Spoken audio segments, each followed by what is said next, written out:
Breaking news చూస్తున్నాం. Davos వేదికగా ఆంధ్రప్రదేశ్ ముఖ్యమంత్రి చంద్రబాబు పర్యటన నేడు 3వ రోజుకు చేరుకుంది. ఇవాళ కూడా ఆయన షెడ్యూల్ అత్యంత బిజీగా ఉండనుంది. ప్రపంచ ఆర్థిక వేదిక కాంగ్రెస్ సెంటర్లో పారిశ్రామిక పురోగతి అంశంపైన జరిగే ప్రత్యేక సెషన్స్లో ముఖ్యమంత్రి ప్రసంగిస్తారు.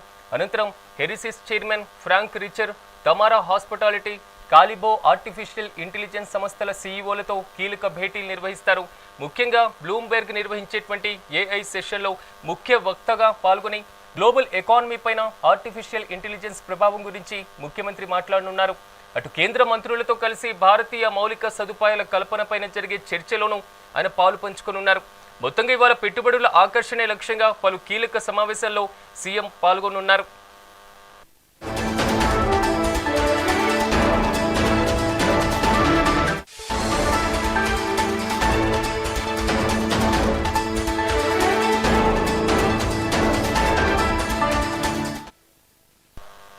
ఇదే అంశానికి సంబంధించి మరింత సమాచారం మా ఏపీ ఇన్పుట్ ఎడిటర్ నరేంద్ర అందిస్తారు. నరేంద్ర, చెప్పండి. 3వ రోజు దావోస్ పర్యటన మాత్రం కొనసాగుతుంది ముఖ్యమంత్రిది.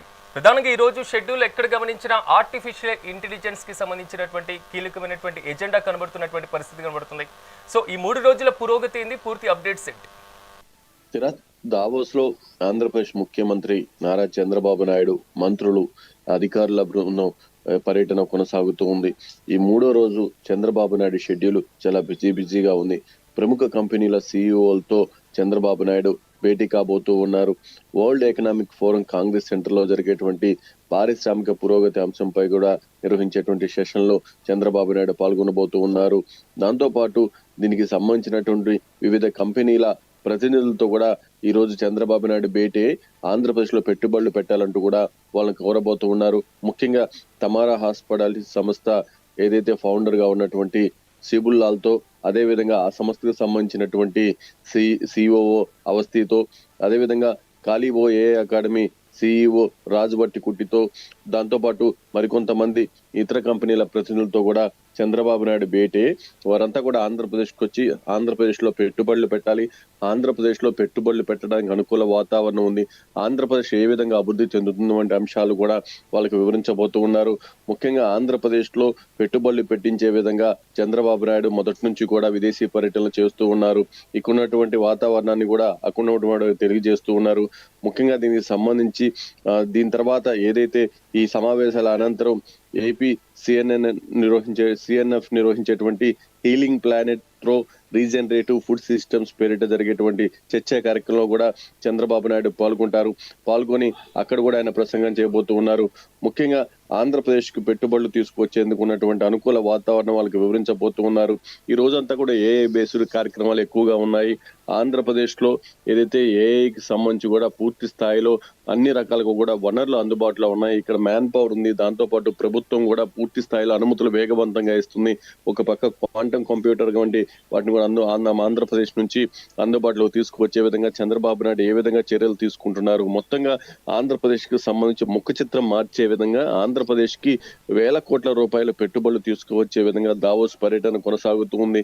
ఈ 3 రోజులుగా కూడా వివిధ కంపెనీల ప్రతినిధులతో చంద్రబాబు నాయుడు భేటీ అయ్యారు. పూర్తిగా అక్కడ ఉన్నటువంటి పారిశ్రామికవేత్తలు ఆంధ్రప్రదేశ్ కు వస్తే పూర్తి స్థాయిలో ప్రభుత్వం కూడా సహకరిస్తుంది, ఇక్కడ పెట్టుబడులు పెట్టడానికి అనుకూల వాతావరణం ఉన్నట్టు ఒక పక్క చంద్రబాబు నాయుడు, ఒక పక్క నారా లోకేష్, అదేవిధంగా అధికారులు కూడా అక్కడ ఉన్నటువంటి కంపెనీల ప్రతినిధులతో వరుసగా భేటీలు అవుతూ వారితో మాట్లాడుతూ ఉన్నారు.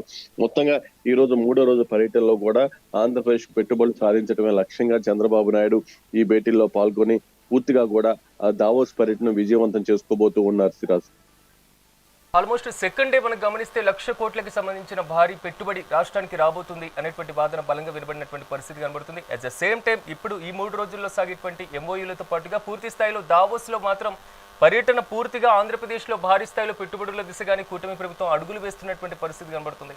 సో ఈ మొత్తం వచ్చినటువంటి ఎంఓయూలను ఎప్పుడు ప్రకటించేటువంటి అవకాశాలు కనబడుతున్నాయి? ఏదైతే చంద్రబాబు నాయుడు ఎప్పుడు విదేశీ పర్యటనకు వెళ్ళినా ఆంధ్రప్రదేశ్ కి సంబంధించినటువంటి అభివృద్ధి అనే ప్రధాన ఎజెండాతో పెట్టుబడులు తీసుకురావటం అనేటువంటి లక్ష్యంతోనే ఆయన పర్యటన మొత్తం కూడా కొనసాగుతూ ఉంటుంది. గతంలో ఆయన దావోస్ పర్యటనకు వెళ్ళినప్పుడు కూడా లక్షల కోట్ల రూపాయల పెట్టుబడులు సాధించే విధంగా మా ప్రయాణం కొనసాగింది, మేము పర్యటించాం, అక్కడ అనుకూల వాతావరణం ఉంది, తీసుకువస్తాం అనుకున్నటువంటి సమయంలో కూడా చాలా మంది వాటికి సంబంధించి గతంలో విమర్శలు చేసినటువంటి పరిస్థితి. కానీ వాళ్ళు ఇలాంటి విదేశీ పర్యటనకు వెళ్ళటం, వచ్చిన తర్వాత ఆంధ్రప్రదేశ్ లో దానికి తగిన విధంగా అధికారులను కేటాయించడం, అధికారులు వాళ్ళని మానిటరింగ్ చేయడం కోసం, దాంతో పాటు ఎవరైతే ఈ కంపెనీల ప్రజలు ఉన్నారో ఎప్పటికప్పుడు వారికి టచ్ లో ఉండటం, వాళ్ళందరినీ కూడా ఆంధ్రప్రదేశ్ కు తీసుకువచ్చి ఇక్కడ ఆంధ్రప్రదేశ్ లో ఉన్నటువంటి వనరులు చూపించడం, రాష్ట్ర ప్రభుత్వం కూడా వాళ్ళతో పూర్తి స్థాయిలో సంప్రదింపులు జరపడం, వాళ్ళందరినీ కూడా ఇక్కడ పెట్టుబడులు పెట్టే విధంగా అన్ని రకాలుగా ప్రయత్నాలు చేస్తూ ఉంటారు. ఈసారి కూడా దావోస్ పర్యటన నుంచి వచ్చిన తర్వాత ఇక్కడ చంద్రబాబు నాయుడు గాని, నారా లోకేష్ గాని మీడియా సమావేశం ఏర్పాటు చేసి అక్కడ పెట్టుబడులు ఏ విధంగా ఆకర్షించారు, అసలు ఎన్ని లక్షల కోట్ల పెట్టుబడులు వచ్చేటువంటి అవకాశం ఉంది, ఏ కంపెనీలతో ఎలాంటి ఒప్పందాలు చేసుకున్నారు, వాళ్ళు ఆంధ్రప్రదేశ్ రావటం వల్ల ఆంధ్రప్రదేశ్ ముఖ చిత్రం మార్చడంలో ఎంతవరకు ఉపయోగపడుతున్నటువంటి అంశాలను కూడా వారు వివరించేటువంటి అవకాశం అయితే చాలా స్పష్టంగా కనిపిస్తూ ఉంది.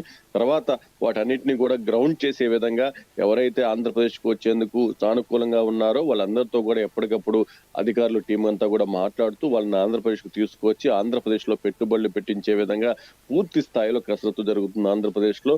ఏదేమైనప్పటికీ చంద్రబాబు నాయుడు ముఖ్యంగా ఆంధ్రప్రదేశ్ లో కూటమి ప్రభుత్వం అధికారంలోకి వచ్చిన తర్వాత ఆంధ్రప్రదేశ్ కు సంబంధించి అభివృద్ధిపై ముఖ్యంగా ఇతర దేశాల నుంచి పెద్ద ఎత్తున పెట్టుబడులు తీసుకురావడం, ఇక్కడ పరిశ్రమలు ఏర్పాటు చేయడంలో ఆయన కీలకంగా ప్రయత్నాలు చేస్తూ ఉన్నారు. అవన్నీ కూడా మంచి ఫలితాలు ఇస్తున్నటువంటి వాతావరణం చాలా స్పష్టంగా కనిపిస్తూ ఉంది. వైజాగ్ గూగుల్ వచ్చినటువంటి సమయంలో కానీ, అమరావతి క్వాంటమ్ కంప్యూటర్ కి సంబంధించి కానీ పూర్తిగా చంద్రబాబు నాయుడు ప్రతి ఒక్క అవకాశాన్ని ఉపయోగించుకునే విధంగా ముందుకు వెళ్తున్నారనేది చాలా స్పష్టంగా కనిపిస్తుంది. సిరాజ్.